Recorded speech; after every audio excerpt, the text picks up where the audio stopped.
At 2:17 a.m., I was standing under Cheryl Vaughn's perfect little landscape lighting, watching a concrete truck back up like it owned the street, while Cheryl screamed into her phone that I was destroying community property.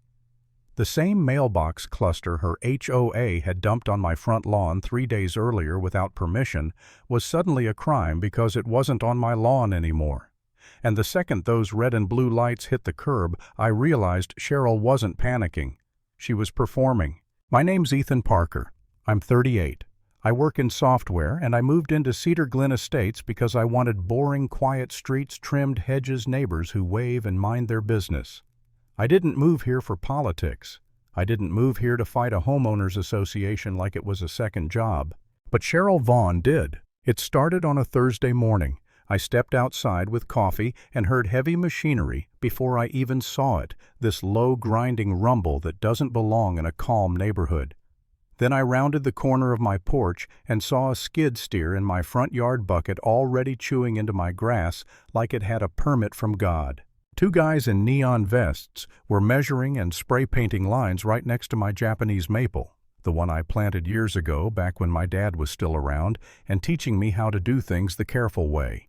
Seeing those paint marks that close to the roots felt like someone putting a boot on your chest and smiling. I yelled, "Hey, what are you doing on my property?" The foreman didn't flinch. He wiped his forehead and said, "We're installing the community mailbox cluster, approved by the board. You should have gotten a notice." Notice. Like that word automatically made trespassing legal. I stepped closer and saw the forms, the stakes, the measurements. The spot they picked wasn't near the street.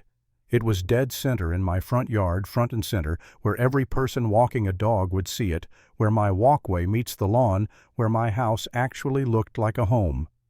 5 minutes ago, I told them to stop. The foreman shrugged like I was asking him to stop the sun. He goes, "If we stop, HOA charges a delay fee." And they told us there's an easement here. Easement. Another magic word people use when they want you to shut up. I went inside, grabbed my closing folder. Yes, I keep it because this is exactly why, and I flipped to the property docs. I'm not a lawyer, but I can read plain English. And what I read was simple. If the homeowners association is going to do anything that impacts a homeowner's lot, there's a process, advance notice documentation, and a chance to object before a machine shows up and starts ripping the place apart. I ran back outside. Concrete was already pouring. Wet gray sludge spread into the hole like it owned the ground, and in minutes bolts were going in, metal was getting anchored, and my lawn was turning into a construction site.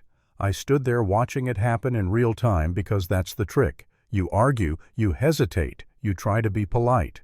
And they finish the job while you're still asking questions. So I did the only useful thing left. I documented everything. Photos, video, timestamps, the company logo on the truck, the foreman's name, the exact placement, the damage to the sod, the distance from my walkway, everything that could be disputed later. I made it harder to dispute. That afternoon, I walked to Cheryl Vaughn's house. Corner lot, perfect driveway, seasonal wreath that looked like it got inspected. Cheryl opened the door with a smile that never touched her eyes, one of those polite expressions that says, "I'm already annoyed you exist." I said, "Cheryl, why is there a crew installing a mailbox cluster on my lawn?" She blinked slowly and said, "Ethan, notices were sent. This has been planned." I held up my phone, still open to the photos of my torn-up yard. I didn't get anything. No letter, no email, nothing. She tilted her head like she was talking to a child. Then the Postal Service misplaced it. "That's not the Homeowners Association's fault." I said, "Show me the proof. Certified mail. An email log. Anything." Her smile dropped. "I don't have to show you anything," she said, calm and clipped. "The board voted. It's done." That's when it clicked. This wasn't confusion. This was her method. Do it fast. Act official. And if a homeowner protests, treat them like they're being dramatic. I went home and sat in my car in the driveway, engine off, staring at that metal box like it was a billboard that read, "You don't get a say." I wasn't having some melodramatic crisis. I was doing mental math, time, money stress, and the ugly reality that even when you're right, fighting an HOA can drag on until you're too tired to keep standing. So I went straight back to evidence. I called the management company and asked for the notice distribution list. They tried to dodge. I stayed polite and kept pressing because I knew the second I raised my voice, they'd label me a problem homeowner. Eventually, someone sent me a spreadsheet. 17 addresses, dates, delivery method. My address wasn't on it. Not delayed, not returned, not lost. Just missing, like Cheryl never intended to give me a chance to object in the first place. That's when I stopped wasting energy on the usual back and forth and started making moves that forced the issue into daylight. I called my friend Jake Lawson, a guy who runs a landscaping and hauling business, licensed insured, and the kind of person who understands heavy objects and liability better than most board members understand their own bylaws. I told him what happened. Jake let out this long breath and said, "That's dirty." I said, "How dirty would it be if the mailbox cluster got relocated?" Jake laughed like I was joking.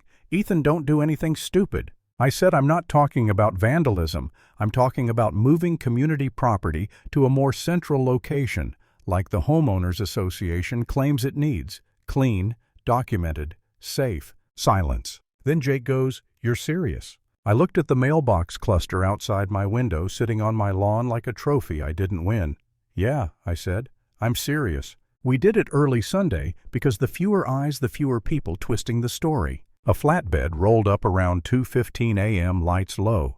Jake's crew worked fast, but careful straps leverage measured movement. The cluster wasn't fully married to the ground the way it should have been. It was bolted down, sure, but it wasn't impossible. 20 minutes later, my yard looked ugly, but empty. Then we drove 2 streets over and pulled up to Cheryl Vaughn's house. Her driveway was spotless and wide like a showroom. We placed the mailbox cluster beside it, out of the way, not blocking traffic, not touching her landscaping. Then we poured fast-setting concrete around the base, just enough to keep it stable and upright. At about 3 a.m., Cheryl's front door flew open. She came out in a robe, hair pulled back tight, phone already in her hand like a weapon. "What are you doing?" she screamed. "Are you insane?" I kept my voice even because the only way to deal with someone like Cheryl is to give them nothing emotional to grab onto. I said, "Cheryl, it's a community mailbox cluster. We're placing it in a central location, like you wanted." Her eyes narrowed. "That's not your decision." I nodded once. "Funny," I said. "That's exactly what I said on Thursday." She was already calling 911, throwing out words like she was ordering off a menu: trespassing, vandalism, destruction of property. She wanted the neighborhood to see me as a criminal, because that's her whole brand. If she can't control you with rules, she'll control how people look at you. Patrol cars arrived. Then another. Cheryl stood there pointing like she was narrating her own courtroom drama. The officers separated us, asked questions, looked at the mailbox cluster, looked at Cheryl, looked at me. I didn't argue, I didn't rant. I handed them my phone. Photos of my lawn being dug up. Time-stamped video of the install. The foreman's name. The homeowners association process requiring notice. The distribution list with my address missing. The officer scrolled, and his expression changed from bored to mildly irritated, like he'd seen this exact situation 100 times. He handed the phone back and said, "This is a civil matter." Cheryl's face tightened. "So you're just going to let him?" The officer cut her off, calm but firm. "Ma'am, if you want to pursue it, you do it through the association's process or court. But nobody's going to jail over a mailbox tonight." Cheryl stared at me like she was trying to burn a hole through my skull, and I knew this was going to get uglier. A few days later, there was an emergency homeowners association meeting, the kind of meeting they schedule when they want an audience, but they assume they'll control the script. The room was packed. People I'd never seen at meetings before showed up, arms crossed, whispering, watching Cheryl like they were finally done being quiet. Cheryl stood at the front with that same controlled voice. "We are here to address Ethan Parker's illegal actions," she said loud enough to sound like a press release. I stood up and kept it plain. "On Thursday, the Homeowners Association installed a mailbox cluster on my private lawn. Without notice," I said. "I asked for proof. I was refused. And I have documentation showing my address wasn't on the distribution list." Cheryl snapped. "You moved it in the middle of the night." I nodded. "I relocated it," I said, "to the property of the person who insisted it was legal to place it without notice in the first place." There were a few quiet laughs, not because it was funny, but because everyone understood the point. Then something I didn't expect happened. An older guy stood up and said Cheryl fined me for a trash can being 3 inches past the line. A woman near the back raised her hand. She threatened a lien over a paint shade.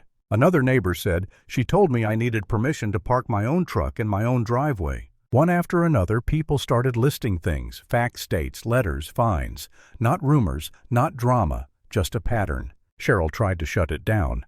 That's not what we're here to discuss. But it was exactly what we were there to discuss. It had always been. A quiet board member cleared his throat and said, "We need a special election." Cheryl snapped her head toward him. "Excuse me?" He didn't flinch. "We need a vote," he repeated.